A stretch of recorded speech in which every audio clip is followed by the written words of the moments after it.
이른이 넘으신 어르신 네 분 가운데 한 분은 콩팥이 이미 예전 같지 않다는 이야기 믿어지십니까? 그것도 본인은 아무것도 모르신 채로 말입니다. 그런데 이걸 지키는 방법이 생각보다 훨씬 간단합니다. 저녁 식탁에 딱 한 숟가락이면 돼요. 그게 뭔지는 조금 이따가 말씀드릴게요. 오늘 이야기에서 가장 중요한 대목이라 순서를 지켜서 알려드리고 싶습니다. 그 전에 하나만 부탁드릴게요. 지금 부엌으로 가셔서 소금통을 한번 들여다보세요. 봉지 겉면에 뭐라고 적혀 있습니까? 혹시 전나트륨이라는 글자가 보이시나요? 보이신다면 잠깐 손을 멈추셔야 합니다. 혈압에 좋다고 일부러 바꾸신 그 소금, 그리고 몸에 좋다고 매일 챙겨 드시는 토마토. 이 둘이 한 접시에서 만나면 어떤 분들에게는 아주 위험한 조합이 됩니다. 그리고 먼저 무너지는 건 혈압이 아니에요. 콩팥입니다. 지금부터 혈관과 콩팥을 망치는 토마토 섭취법 3가지, 이어서 정말 살리는 방법 3가지를 차례로 말씀드리겠습니다. 마지막에는 집에서 30초 만에 확인하실 수 있는 신호 3가지도 알려드릴 테니 끝까지 들어주세요. 마트 채소 코너를 지나가다가 이런 생각 한 번쯤 해보셨을 겁니다. 토마토를 씻고 자르고 볶는 게 여간 번거로운 일이 아닌데 저기 병에 담긴 토마토 주스를 사면 훨씬 편하지 않을까. 게다가 이미 익혀서 만든 거니까 오히려 몸에 더 좋은 거 아닌가. 저도 예전에 어머니께 그렇게 사다 드린 적이 있어요. 매일 아침 한 컵씩 드시라고요. 지금 생각하면 정말 아찔합니다. 시판 토마토 주스나 토마토 소스, 케첩 같은 것들이 왜 문제가 되느냐? 2가지 때문입니다. 먼저 나트륨이에요. 토마토를 짜서 병에 담는 순간 맛이 밍밍해집니다. 그래서 공장에서는 소금을 넣습니다. 안 넣으면 아무도 안 사거든요. 생토마토 한 개에 들어있는 나트륨은 정말 미미한 수준입니다. 그런데 시판 토마토 주스 한 컵에는 그보다 수십 배가 들어갑니다. 혈압 때문에 드시는 건데 혈압을 올리는 걸 같이 드시는 셈이죠. 더 무서운 건 2번째입니다. 인산염이라는 첨가물이에요. 성분표를 한번 뒤집어서 보세요. 인산, 인산나트륨, 산도 조절제. 이런 글자가 보이시나요? 이게 다 무기인산염 계열입니다. 여기서 잠깐, 이건 꼭 짚고 갈게요. 인이라는 성분 자체는 나쁜 게 아닙니다. 콩에도 들어있고 견과류에도 들어있어요. 그런데 콩이나 채소에 원래부터 들어있는 인은 우리 몸이 절반 정도밖에 못 받아들입니다. 나머지는 그냥 나가요. 공장에서 넣은 인산염은 다릅니다.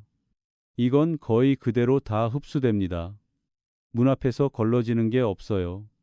문 앞에서 그러면 이 인이 몸에서 뭘 할까요?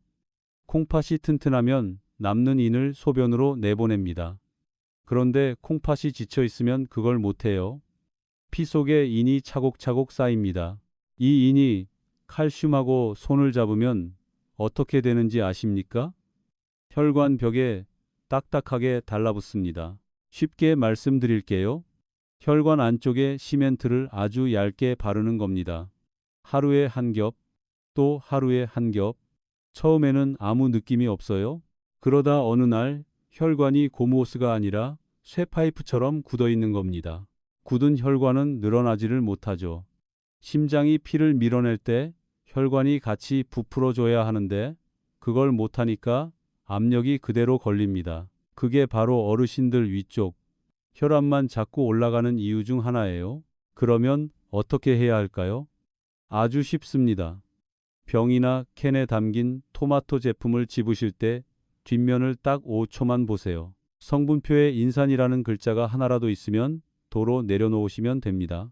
무염이라고 적힌 것 또는 성분에 토마토하고 소금만 적힌 것. 이 정도면 충분히 괜찮습니다. 케첩은 또 다른 문제가 하나 더 있습니다. 케첩은 토마토만으로 만들지 않아요. 그 새콤달콤한 맛을 내려고 설탕이나 물엿을 상당량 넣습니다. 밥상에 조금 뿌리는 정도면 모르겠는데 계란말이에도 뿌리고 감자에도 뿌리고 하다 보면 하루에 드시는 양이 만만치 않아집니다. 혈당 관리하시는 어르신께는 조용한 복병이에요. 토마토 통조림도 마찬가지입니다. 다만 통조림 중에는 소금을 안 넣은 제품도 있어요. 겉면에 무염이라고 적혀 있으면 그건 괜찮습니다.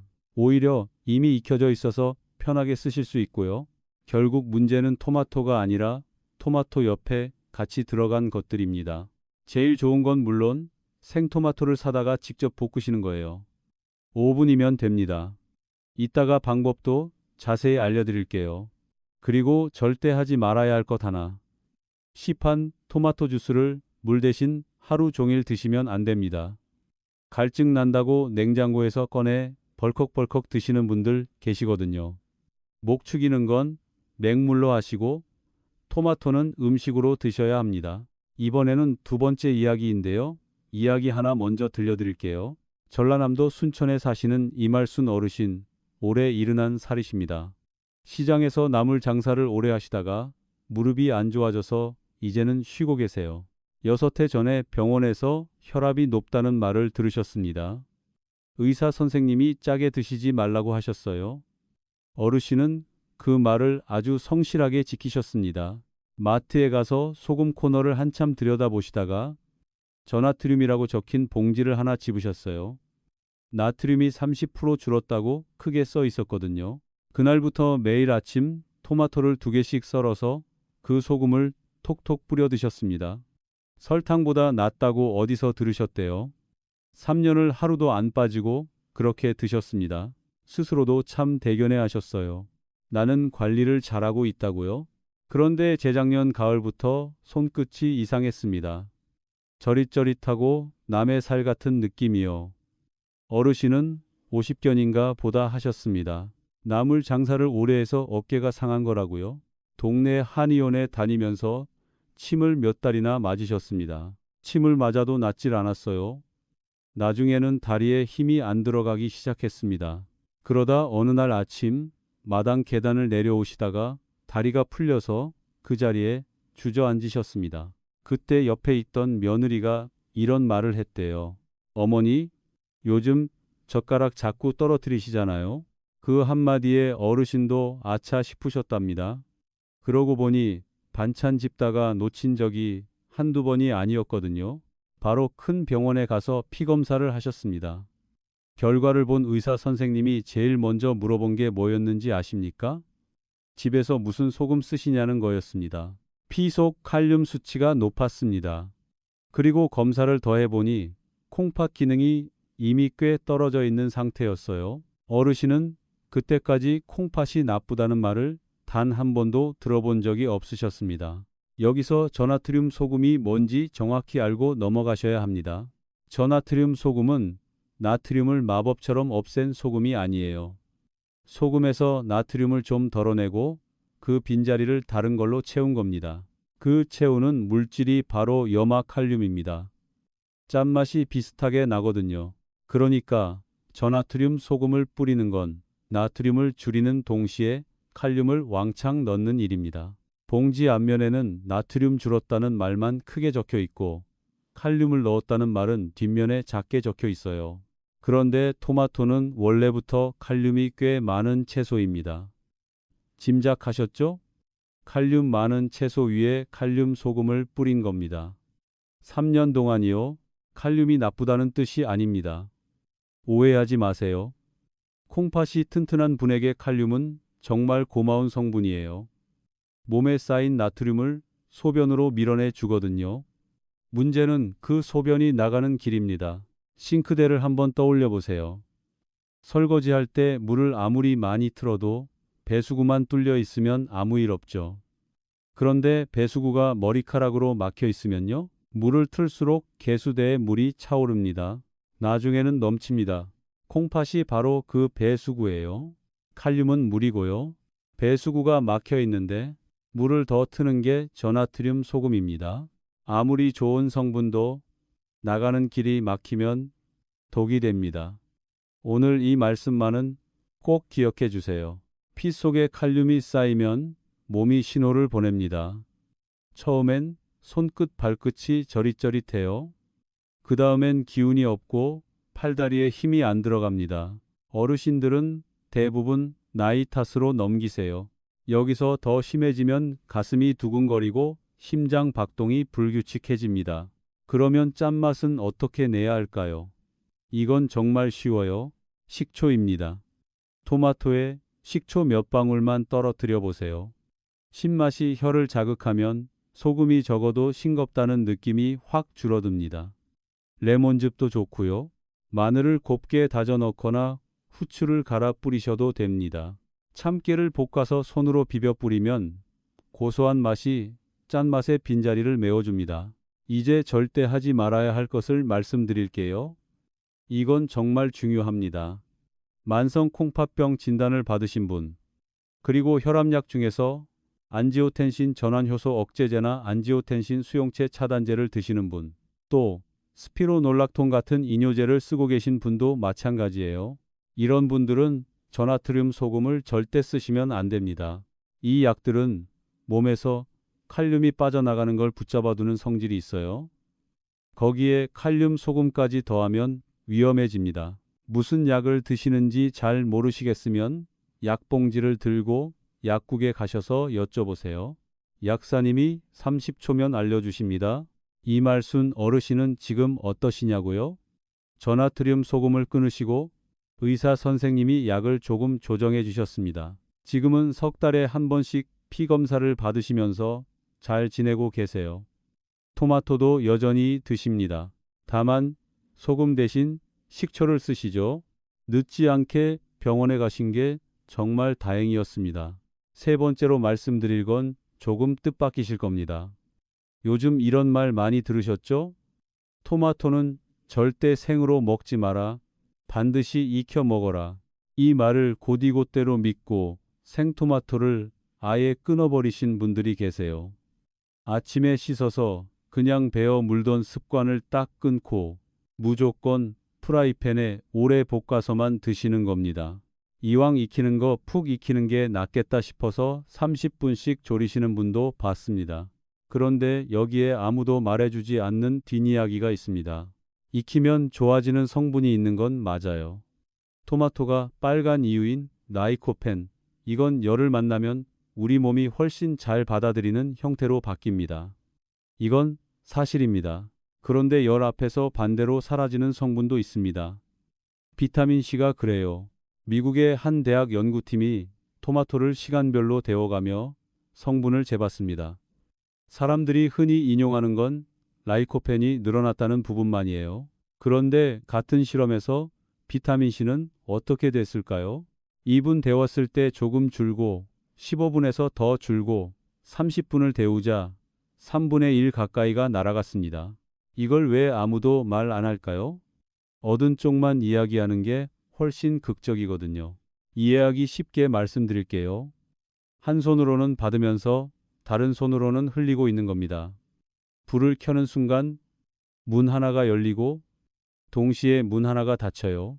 그러니까 익혀 먹으라는 말도 생으로 먹으라는 말도 반쪽짜리입니다.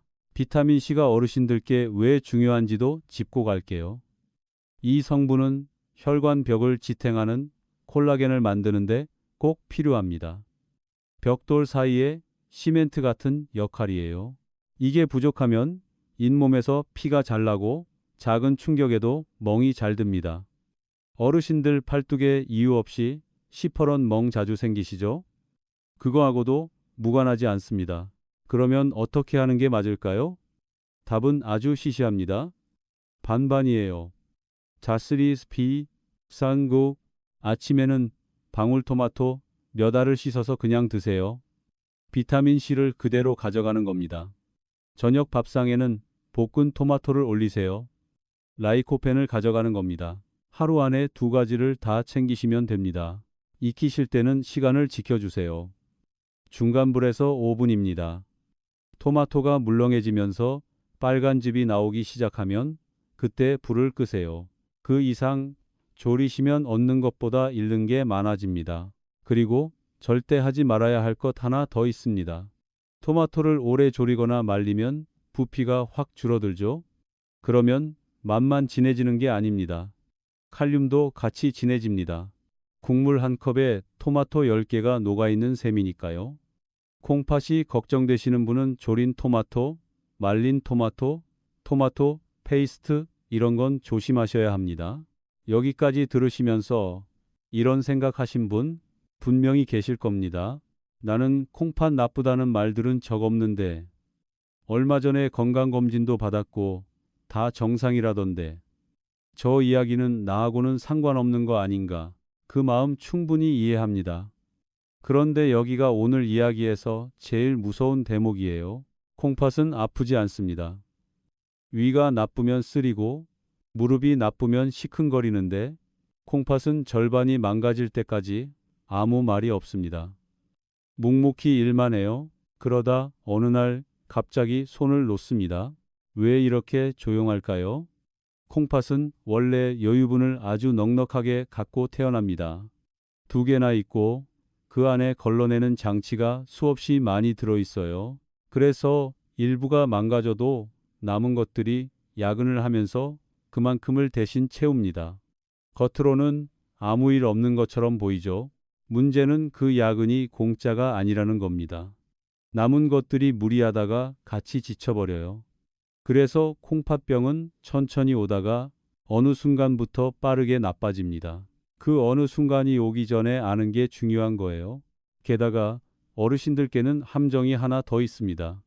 검사지에 크레아티닌이라는 항목 보신 적 있으시죠? 콩팥이 얼마나 일하는지 보는 숫자입니다. 이 크레아티닌은 근육에서 나오는 찌꺼기예요. 그러니까 근육이 많으면 높게 나오고 근육이 적으면 낮게 나옵니다. 나이가 드시면 근육이 줄어들죠.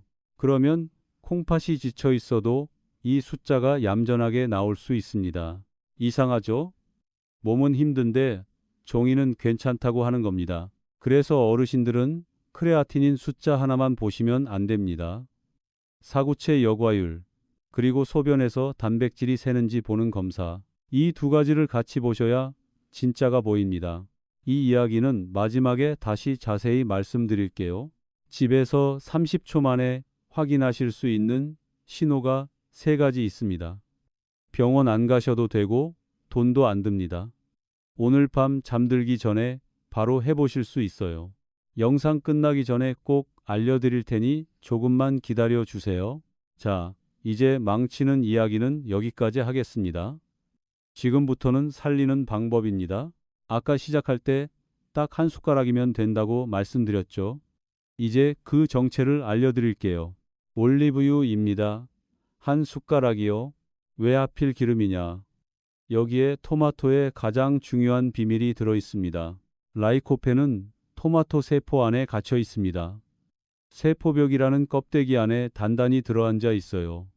생토마토를 씹어서 삼키면 우리 몸이 이 껍데기를 다 못 뚫습니다. 좋은 성분이 입으로 들어갔다가 그대로 나가는 셈이죠. 여기서 열쇠가 2개 필요해요. 하나는 열이죠. 불에 올리면 세포벽이 부서지면서 안에 갇혀있던 라이코펜이 밖으로 쏟아져 나옵니다. 자물쇠가 열리는 겁니다. 그런데 자물쇠만 열면 뭐합니까? 나온 걸 실어 갈 차가 있어야죠. 그게 2번째 열쇠, 기름입니다. 라이코펜은 물에 안 녹습니다. 기름에만 녹아요. 그러니까 물에 삶으면 나오긴 나오는데 갈 곳이 없어서 그냥 흘러갑니다. 기름과 함께 있으면 기름에 녹아들어서 우리 장까지 무사히 도착하고요. 그래서 같은 토마토를 먹어도 기름을 곁들이면 몸이 받아들이는 양이 몇 배로 올라갑니다. 방법은 정말 간단해요. 토마토를 큼직하게 썰어서 팬에 올리고 올리브유 한 숟가락 두르세요. 중간불에서 5분입니다. 센 불로 하지 마시고요. 빨간 즙이 배어 나오면 그때 불을 끄세요. 그 상태로 밥 반찬처럼 드시면 됩니다. 왜 하필 중간불이냐고 물으실 수 있습니다. 센 불에 올리면 겉만 타고 속은 안 익어요. 그리고 기름이 너무 뜨거워지면 기름 자체가 상하기 시작합니다. 몸에 좋으라고 넣은 기름이 오히려 부담이 되는 거죠. 팬도 바닥이 두꺼운 걸 쓰시면 열이 골고루 퍼져서 훨씬 편합니다. 올리브유가 없으시면 들기름도 괜찮습니다. 참기름을 쓰셔도 되고요. 우리 어르신들 입맛에는 오히려 들기름이 더 맞으실 수도 있어요. 절대 안 되는 것도 알려드릴게요. 마가린이나 쇼트닝은 쓰지 마세요. 그리고 튀김하고 남은 기름, 몇 번씩 재사용한 기름도 안 됩니다. 라이코펜 좀 어짜고 산화된 기름을 몸에 넣으면 믿지는 장사예요. 이제 두 번째로 살리는 방법입니다. 이건 두 가지 이야기가 하나로 붙어 있어요. 앞부분만 아시는 분은 많은데 뒷부분까지 아시는 분은 거의 없습니다. 그 뒷부분이 오늘 영상에서 제일 값진 대목이라고 저는 생각합니다. 토마토 껍질 벗기시나요? 껍질이 질기다고, 소화가 안 된다고 칼로 벗겨서 버리시는 분들 많으십니다. 우리 어머니들이 늘 그렇게 하셨죠. 그런데 라이코펜은 껍질에 가장 진하게 모여 있습니다. 우리가 맛있다고 먹는 빨간 속살보다 벗겨서 버리는 그 얇은 껍질에 훨씬 많아요. 케르세틴이라는 항산화 성분도 껍질에 몰려 있습니다. 이 성분은 혈관 안쪽 벽에 생긴 염증을 가라앉히는 일을 합니다. 껍질이 씹기 불편하시면 이렇게 해보세요. 끓는 물에 토마토를 15초만 담갔다가 바로 찬물에 옮기시면 껍질이 살짝 갈라지면서 부드러워집니다. 그 상태로 잘게 다져서 볶음에 넣으시면 씹히는 느낌도 거의 안 나요. 여기까지가 다들 아시는 이야기입니다. 이제 아무도 안 하는 이야기를 해드릴게요. 혹시 콩팥이 걱정되시는 분, 칼륨을 조심하라는 말을 들으신 분 계신가요? 그런 분들은 토마토를 아예 끊어야 하나 고민하셨을 겁니다. 그러실 필요 없습니다. 빼고 드시면 됩니다. 칼륨은 물에 녹는 성질을 가지고 있어요. 그래서 토마토를 잘게 썰어서 끓는 물에 잠깐 데치면 칼륨이 상당량 물 쪽으로 빠져나옵니다. 껍질에 칼집을 넣고 데치시면 더 잘 빠지고요. 찻잎을 떠올려 보세요. 뜨거운 물에 찻잎을 담그면 물이 갈색으로 변하죠. 그 색이 어디서 왔습니까? 찻잎 안에 있던 게 물로 나온 겁니다. 데치기가 정확히 그 원리예요. 그러면 여기서 제일 중요한 게 뭘까요? 그 물입니다. 데친 물에는 빠져나온 칼륨이 고스란히 들어 있습니다. 그 물을 아깝다고 국에 부으시면 지금까지 한 일이 몽땅 헛수고가 됩니다. 오히려 더 진한 칼륨물을 드시는 거예요. 데친 물은 반드시 버리셔야 합니다. 영양분 버리는 거 아니냐고요? 라이코펜은 기름의 녹지물에는 안 녹는다고 말씀드렸죠.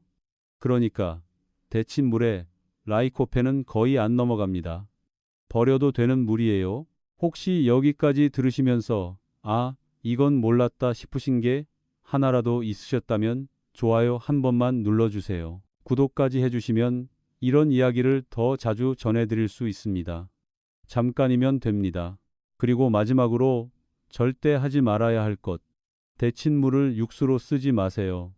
찌개에도 넣지 마시고 밥 지을 때도 쓰지 마세요. 아까우시겠지만 그냥 흘려보내시는 게 맞습니다.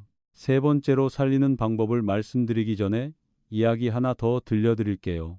충청북도 제천에 사시는 박기출 어르신, 올해 67이십니다. 시청에서 오래 일하시다가 정년 퇴직하셨어요. 퇴직하시고 시간이 많아지니까 건강 영상을 열심히 챙겨보셨습니다. 그러다 토마토를 갈아 마시면 혈관이 깨끗해진다는 이야기를 들으셨어요. 어르신은 그날로 믹서를 사오셨습니다.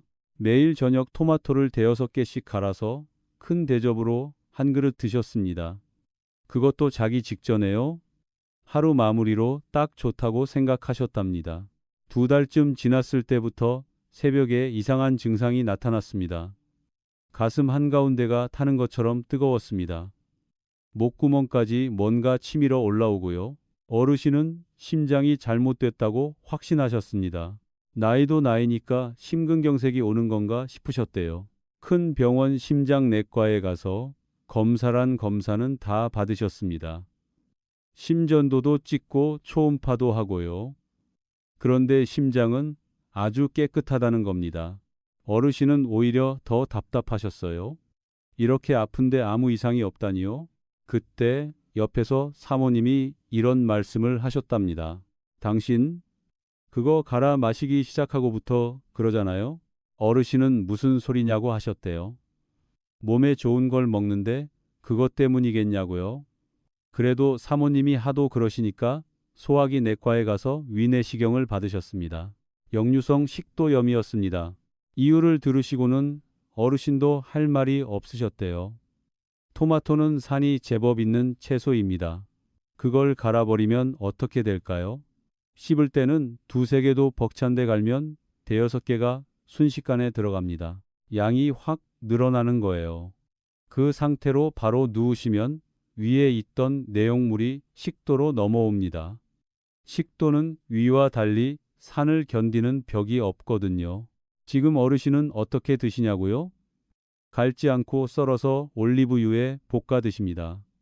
그리고 저녁 식사 직후에 드세요. 자기 전 3시간 안에는 아무것도 안 드십니다. 새벽에 가슴이 타는 일은 이제 없어졌다고 하시네요. 이 이야기가 세 번째 방법으로 그대로 이어집니다. 토마토는 짝을 잘 만나야 하고 시간을 잘 만나야 합니다. 그런데 짝 이야기를 하기 전에 먼저 바로잡을 게 하나 있습니다. 토마토와 감자를 같이 먹으면 안 된다. 소화 효소가 서로 싸운다. 이런 말 들어보셨습니까? 요즘 이런 이야기가 참 많이 돌아다닙니다. 토마토와 우유가 상극이라는 말도 있고요. 이건 근거가 없는 이야기입니다. 우리 위장은 원래 강한 산성 상태예요. 뭘 넣든 산성이에요. 알칼리를 원하는 음식이 들어와서 위가 어쩔 줄 몰라 한다는 건 사실이 아닙니다.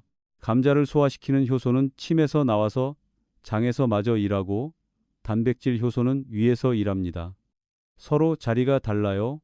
싸울 일이 없습니다. 먹고 나서 속이 더부룩하셨다면 그건 궁합 때문이 아니라 양이 많았거나 급하게 드셨기 때문일 가능성이 훨씬 큽니다. 그러면 진짜 궁합은 뭘까요? 이건 과학적으로 설명이 됩니다. 라이코펜처럼 기름에 녹는 성분들끼리는 같은 차를 타고 갑니다. 당근에 든 베타카로틴이 그렇고요. 그래서 토마토와 당근을 올리브유에 같이 볶으면 서로 밀어주고 끌어줍니다. 양파를 같이 넣으시면 단맛도 올라가고 혈관에도 좋습니다. 마늘을 다져 넣으시면 향도 살고 염증을 가라앉히는 데도 도움이 됩니다.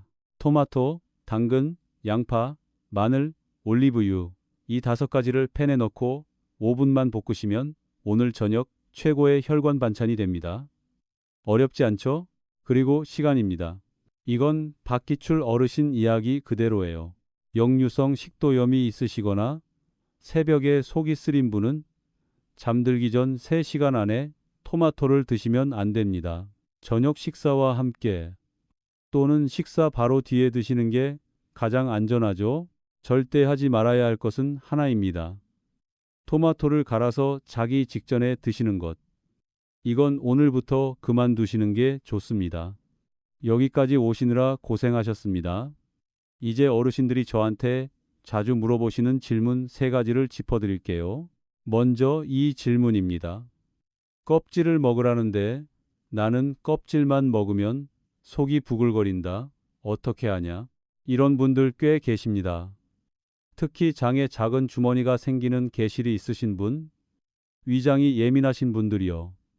이럴 땐 무리해서 통째로 씹지 마세요. 아까 말씀드린 대로 15초 데쳐서 껍질을 부드럽게 만든 다음에 아주 잘게 다지시면 됩니다. 다져서 볶음이나 계란찜에 섞으면 껍질인지도 모르고 드시게 돼요. 그래도 불편하시면 껍질은 놓으세요. 속살만 드셔도 기름과 함께라면 충분히 얻어가실 수 있습니다. 배가 아파가면서까지 드실 일은 아닙니다. 두 번째 질문입니다. 방울토마토하고 큰 토마토 어느 쪽이 더 낫습니까? 2가지가 크게 다르지는 않습니다. 다만 성질이 조금 달라요. 방울토마토는 껍질 비율이 높습니다. 알이 작으니까 겉면이 상대적으로 넓거든요. 그래서 껍질에 들어있는 성분을 챙기기에 유리합니다. 씻어서 그냥 입에 넣기도 편하고요. 대신 단맛이 더 강한 품종이 많아서 혈당 관리하시는 분은 한 번에 너무 많이 드시지 않는 게 좋습니다. 큰 토마토는 단맛이 덜하고 물이 많아서 볶음이나 찌개에 넣기 좋습니다. 아침엔 방울토마토를 생으로, 저녁엔 큰 토마토를 볶아서 이렇게 나눠 쓰시면 딱 좋겠죠. 세 번째 질문이 제일 많이 들어옵니다. 혈압약을 먹고 있는데 토마토를 하루에 몇 개나 먹어야 하냐? 솔직하게 말씀드리겠습니다. 저는 어르신께 몇 개라고 정해드릴 수가 없습니다. 그건 무책임한 일이에요. 같은 혈압약이라도 종류가 다릅니다. 아까 말씀드린 안지오텐신 계열약이나 스피로놀락톤처럼 칼륨을 몸에 붙잡아두는 약이 있고 반대로 칼륨을 소변으로 내보내는 이뇨제도 있습니다. 게다가 콩팥이 얼마나 일하고 있는지는 사람마다 다 달라요. 옆집 어르신에게 맞는 양이 나한테는 위험할 수 있습니다. 그래서 이렇게 하세요. 다음에 병원 가실 때 이 한 문장만 여쭤보시면 됩니다. 제가 지금 먹는 약이 칼륨을 올리는 약인가요? 그리고 저나트륨 소금을 써도 되나요? 이 두 가지요. 복용 중인 약이 있으시다면 무엇을 얼마나 드실지는 반드시 의사 선생님과 상의하고 정하셔야 합니다. 영상은 방향을 알려드릴 뿐이고 숫자는 어르신 몸을 직접 보신 분이 정하는 겁니다. 자, 이제 아까 약속드린 걸 지킬 차례예요.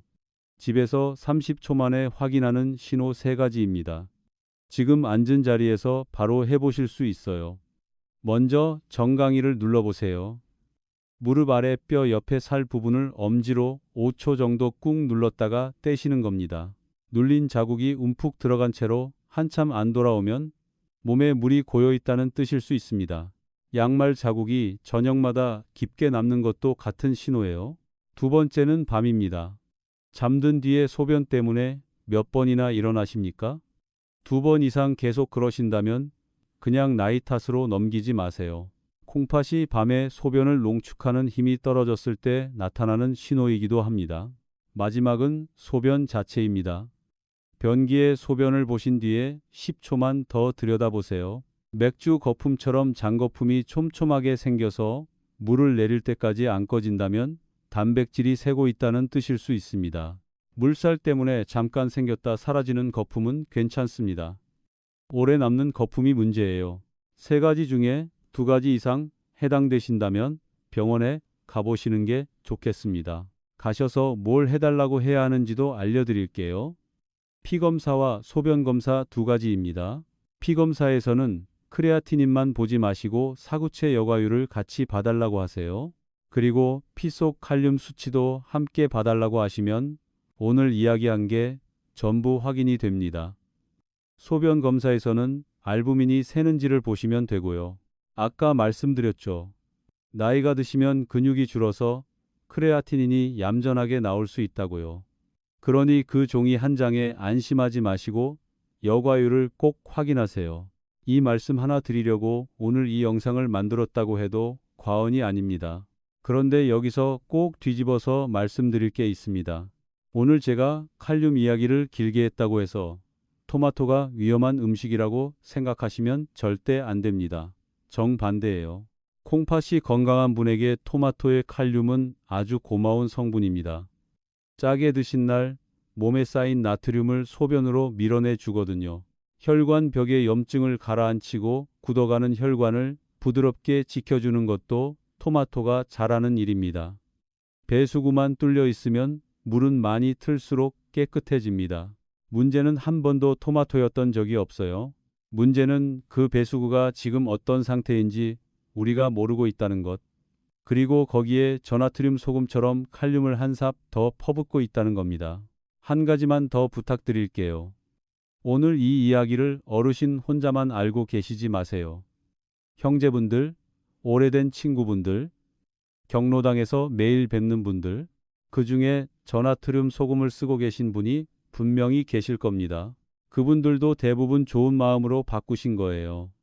몰라서 그러시는 거지 게을러서 그러시는 게 아니잖아요. 전화 한 통이면 됩니다. 그러니 오늘 하실 일은 2가지입니다. 부엌 소금통을 확인하시는 것, 그리고 다음 검진 때 여과율을 챙겨보시는 것, 이 2가지면 충분합니다. 오늘 이야기한 방법은 돈이 한 푼도 들지 않습니다. 비싼 보조식품 사실 필요 없고요. 냉장고에 있는 토마토, 그리고 기름 한 숟가락이면 오늘 저녁부터 바로 시작하실 수 있습니다. 우리 세대는 참 오래 뒷전이었습니다. 자식 키우고 살림 일으키느라 정작 본인 몸은 늘 나중이었죠. 이제는 순서를 바꾸셔도 됩니다. 어르신이 건강하셔야 자식들이 마음을 놓습니다. 오늘 말씀드린 6가지 중에 딱 하나만 오늘 저녁에 해보세요. 저는 소금통 확인부터 하시길 권합니다. 다음에는 콩팥이 나빠지고 있을 때 밤에 나타나는 신호들만 따로 모아서 자세히 말씀드리려고 합니다. 오늘 소변 이야기가 마음에 걸리셨던 분이라면 그 영상도 꼭 챙겨보세요. 오늘도 끝까지 들어주셔서 고맙습니다. 건강하게 지내시고 다음에 또 뵙겠습니다.